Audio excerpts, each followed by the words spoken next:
বিষ্ণু ইসা ইসলামের কাছে এক সাহাবী এসে বলল, ইয়া রাসূলুল্লাহ আ'তিনি শাইআন, আপনি আমাকে কিছু দান করেন, আমার কিছুই নাই। বিষ্ণু বললেন, তোমার কিছু নাই? সাহাবী বললেন, ইয়া রাসূলুল্লাহ ঘরে আমার শুধু দুইটি জিনিস আছে। কয়টা? চিল্লায় বলেন, কয়টা? এক হচ্ছে একটা জামা, দুই হচ্ছে পানি খাওয়ার একটা জগ। বিষ্ণু বললেন, এই দুইটাই নিয়ে আস।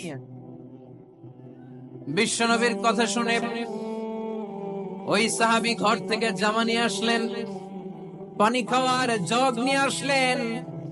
বিশ্বনবী সাল্লাল্লাহু আলাইহি ওয়াসাল্লাম ওনার মোবারক হাত দিয়ে এক হাতে জামা ধরে আরেক হাতে পানির জগটা ধরে সাহাবীদের দিকে উদ্দেশ্য করে বললেন, মাইয়াশতারি হাদাইন, এই দুইটা জিনিস কেনার মতো কে কে আছে দেখি? কয়েকজন হাত তুললো। বিশ্বনবী বললেন, কত দিয়ে কিনবা? এক সাহাবী বলে, ইন্নী আশতারিহিমা বিদিরহাম, ও নবী যদিও এগুলো আমার দরকার নাই, কিন্তু আপনি যেহেতু নিলামে ডাক তুলেছেন, ইয়া রাসূলুল্লাহ ইয়া হাবিবাল্লাহ, আপনার সম্মানে আমি 1 দিরহাম দিয়ে দুইটা জিনিস কিনে নেব। 1 দিরহাম, একটা জামা, একটা পানি খাওয়ার জগ, দাম কত? 1 দিরহাম।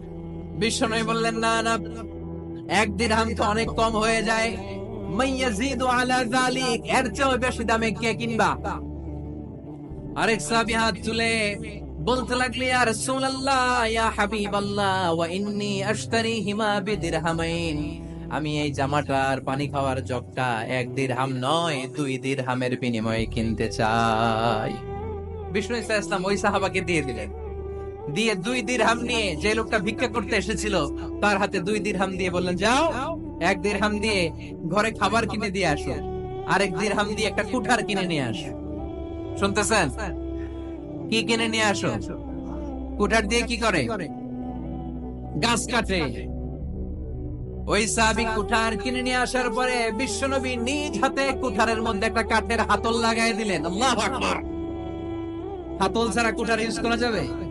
বিশ্বনবী নিজ হাতে ওই কুঠারের ভেতরে একটা হাতল লাগাই দিলেন আর বললেন, লা উরিদু আন আরাকা 15 আইয়াম, এই কুঠার নিয়ে জঙ্গলে যাও, গায়ে অনেক শক্তি আছে, কাঠ কাটো, এই কাঠ কেটে বাজারে বিক্রি করো, সামনের 15 দিন যেন আমি আমার চোখের সামনে তোমার না দেখি। বিশ্বনবীর পরামর্শ অনুযায়ী কুঠার নিয়ে ওই সাহাবী জঙ্গলে চলে গেলেন। কাঠ কেটে বাজারে বিক্রি করতে করতে 15 দিন পরে 10 দিরহাম নিয়ে বিশ্বনবীর দরবারে হাজির হয়ে গেলেন। 10 দিরহাম নিয়ে বিশ্বনবীর কাছে হাজির হয়ে গেলেন। সাহাবী এসে বলল, ইয়া রাসূলুল্লাহ এখন আর আমার ভিক্ষা করা লাগে না, আমার গায়ে অনেক শক্তি আল্লাহ দিয়েছে, আই এম ভেরি এনার্জেটিক, আপনার দেয়া বরকতের কুঠার দিয়ে আমি কাঠ কেটে কেটে স্বাবলম্বী হতে শুরু করেছি। সুবহানাল্লাহ পড়েন। আমি এখন 10 দিরহামের মালিক। বিশ্বনবী বললেন, লা আন ইয়াহতাতিবা আহাদুকুম হুজমাতান আলা যাহরিহি খায়রুম মিন আন ইয়াসআলা শাইআন ফায়ু'তিয়াহু আও ইয়ামনাহু, যাদের গায়ে শক্তি আছে তারা ভিক্ষা না করে কাঠ কেটে পিঠে সেই বোঝা নিয়ে বাজারে বিক্রি করা অনেক ভালো। কারণ কারো কাছে যদি তুমি হাত পাতো সে দিতেও পারে, নাও দিতে পারে, আর কষ্ট করলে কষ্ট কোনোদিন বৃথা যায় না। চিল্লায় বলেন ঠিক কিনা? বিষ্ণু ইসা ইসলামের অনুপ্রেরণায় এই সাহাবা অল্প কিছুদিনের ব্যবধানে স্বাবলম্বী হয়ে গেলেন। What is the moral of the story? বিশ্বনবীর এই প্রফেটিক স্টোরি থেকে আমাদের কি শিক্ষা? লেসন নাম্বার 1, বিশ্বনবী চাইলেই ওই 2 দিরহাম দিয়ে বলতে পারতো, যাও খাবার দাবার কিনে ফ্যামিলিতে দিয়ে আসো। সে ওই 2 দিরহাম নিয়ে খাবার দাবার কিনে ফ্যামিলিকে খাইয়ে রাত্রে আবার ভিক্ষায় নামতো। কথা কন, রাত্রে কি করতো? ভিক্ষায় নামতো। বিষ্ণু ইসা ইসলাম তাকে কাজ করে খাওয়ার জন্য উৎসাহ দিলেন। পাশাপাশি বিষ্ণু ইসা ইসলাম পার্মানেন্ট সলিউশন দিলেন। এজন্য পার্মানেন্ট সলিউশনের ব্যবস্থা করতে হবে। অনেকে আমরা যাকাত দেই, যাকাতের শাড়ি দেই, যাকাতের লুঙ্গি দেই, আছে না নাই? লক্ষ্মীপুরে এরকম দেয় নাকি? কি দেয়? হ্যাঁ, গাড়ি, গাড়ি দেয়। শাড়ি না, যাকাতের শাড়ি, যাকাতের লুঙ্গি বলতে কোনো কথা ইসলামে নাই। এগুলো খুব কম দামি শাড়ি, যাদেরকে এগুলো দেয়া হয় তাদেরকে অপমান করা হয়, ঠিক কিনা? আল্লাহ বলেছেন, ওয়ালাকাদ কাররামনা বানি আদম, I have dignified the status of the sons of Adam, আমি আদমের সব সন্তানদেরকে সম্মানিত করেছি। সুবহানাল্লাহ পড়েন। আপনাদের চেয়ে সম্মানিত কেউ আছে? মানুষের চেয়ে সম্মানিত গোটা বিশ্বে আর কোন মাখলুকাত আছে নাই। এজন্য জাকাতের শাড়ি দেয়া যাবে না, জাকাতের লুঙ্গি দেয়া যাবে না। জাকাতের শাড়ি আপনারা দেখছেন, এটারে একবার ধোয়ার পরে দ্বিতীয়বার পরা যায় না। মশারি কি পাতলা, এর চেয়েও পাতলা। এই জন্য জাকাতের শাড়ি, জাকাতের লুঙ্গি বলতে ইসলামে কোনো পরিভাষা নাই। আপনাকে স্বাবলম্বী করে দেওয়ার চেষ্টা করতে হবে। যারা লক্ষ্মীপুর জেলায় বিজনেস ম্যাগনেট আছেন, তারা একসাথে হয়ে একটা স্ট্রং জাকাত ম্যানেজমেন্ট প্ল্যাটফর্ম করতে পারেন, যেখান থেকে আপনারা বিভিন্ন থানায়, বিভিন্ন গ্রামে বাছাই করে করে কিছু ভাইদেরকে জাকাত দিতে পারেন স্বাবলম্বী করার উদ্দেশ্যে।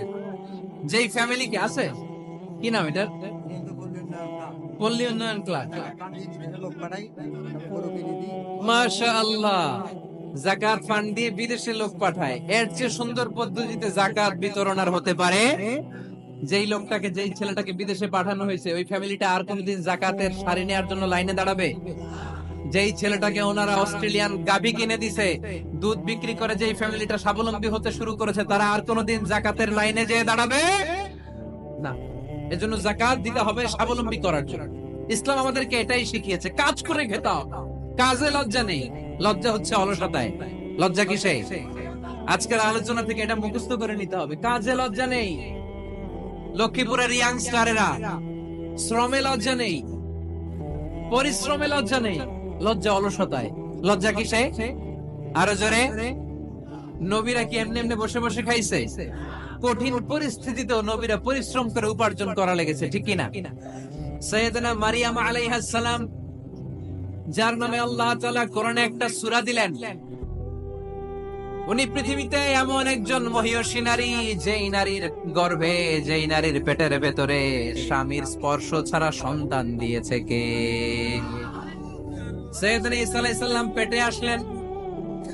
মারিয়াম আলাইহিস সালাম লজ্জা পেলেন, হায় হায়, কেমন করে এলাকাবাসীদের কাছে আমি আমার মুখ দেখাবো? বিয়ে করি নাই, স্বামী নাই, বিয়ে হয় নাই, স্বামী নাই, কিন্তু পেটে সন্তান চলে এসেছে। হায় হায়, এলাকায় কেমনে মুখ দেখাবো?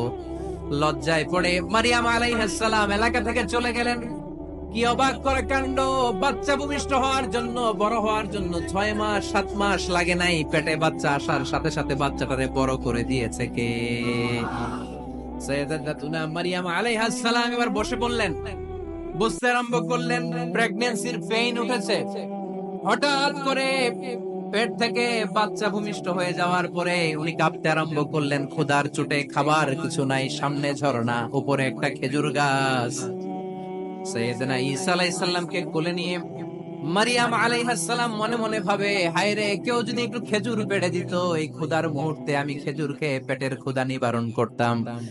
রব্বুল আলামিন মারিয়ামকে উদ্দেশ্য করে আয়াত নাজিল করে দিলেন, ওয়া হুজ্জি ইলাইকি বিজিযিন নাখলাতি তুসাকিত আলাইকি রতবান জানিয়া। কোরআন সাক্ষী, হুজ্জি ইলাইকি বিজিযিন নাখলা, এর মানে হচ্ছে মারিয়াম, কেউ পেড়ে দিবে না, একটু কষ্ট করে হাতটা উঁচু করে খেজুরের ডালা ধরে ঝাঁকুনি মারো, টসটসে কাঁচা পাকা খেজুর নিচের দিকে পড়বে, তারপর তুমি তুলে খাবে। সুবহানাল্লাহ পড়ে।